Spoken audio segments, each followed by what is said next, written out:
Yo, what's up mga kabumbrom? Nandito tayo ngayon sa Pagsangan, Laguna, kung saan tayo ay nag-deliver ng TGB Blade 600. So ngayon mga kabumbrom, samahan nyo ako. Mayroon tayong interviewin na si ma'am.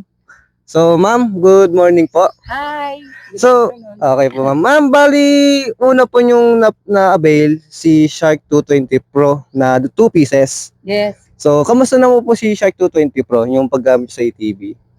For now, medyo okay naman siya and good naman, good. Okay po. So, balita ko po ma'am, kumuha pa kayo isang ATV na 4x4. So, ano po, kamusta naman po yun ma'am? Which one? This one? Yung isa po? Yung isa.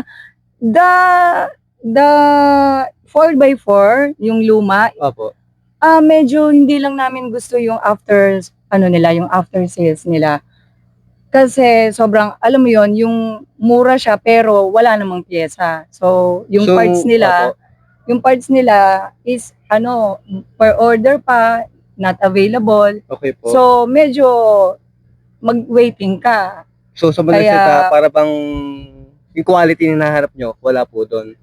Saka yung service and quality, syempre. Yun. So, ngayon po ma'am, nag-avail pa kayo ng TGB Blade 600. Oo. So, kamusta naman po si TGB Blade ma'am na yung pag-drive po natin sa ahon po? Mukhang mas malakas to. Malakas po, no? Oo, mukhang mas kayang-kaya. Naramdaman po niyo yung kanyang speed at saka yung quality po sa ahon po ma'am, no? Yes. Mukhang kayang-kaya nito 10 sakong Opo. buha. Opo. So, napansin ko kasi yung ahon po natin ma'am almost 40 degrees na hindi pa po tayo naka 4x4. Di ba ma'am? So, 4x2 pa lang yun. Opo, 4x2 pa lang. Nung gumamit po tayo ng 4x4, mas naramdaman natin talaga yung lakas po niya. Yes. Yes So, hopefully, tingin ko naman, as in, mas worth it naman to. Okay po, thank you po ma'am. Ma'am, another question.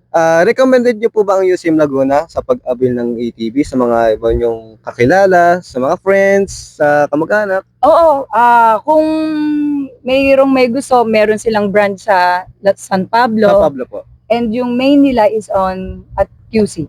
Tama. Yun. Opo. Yes.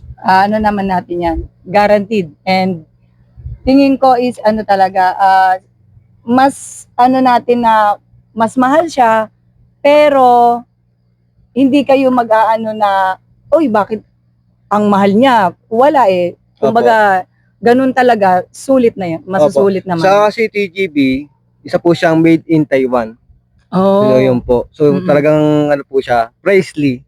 Pero may quality at made in Taiwan po siya. Oo, China ata yung nabili namin. 4x4 na. Yun lang, China.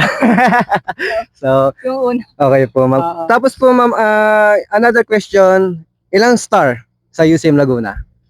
1 to 10? 11. Wow. So, thank you po, ma'am. Okay.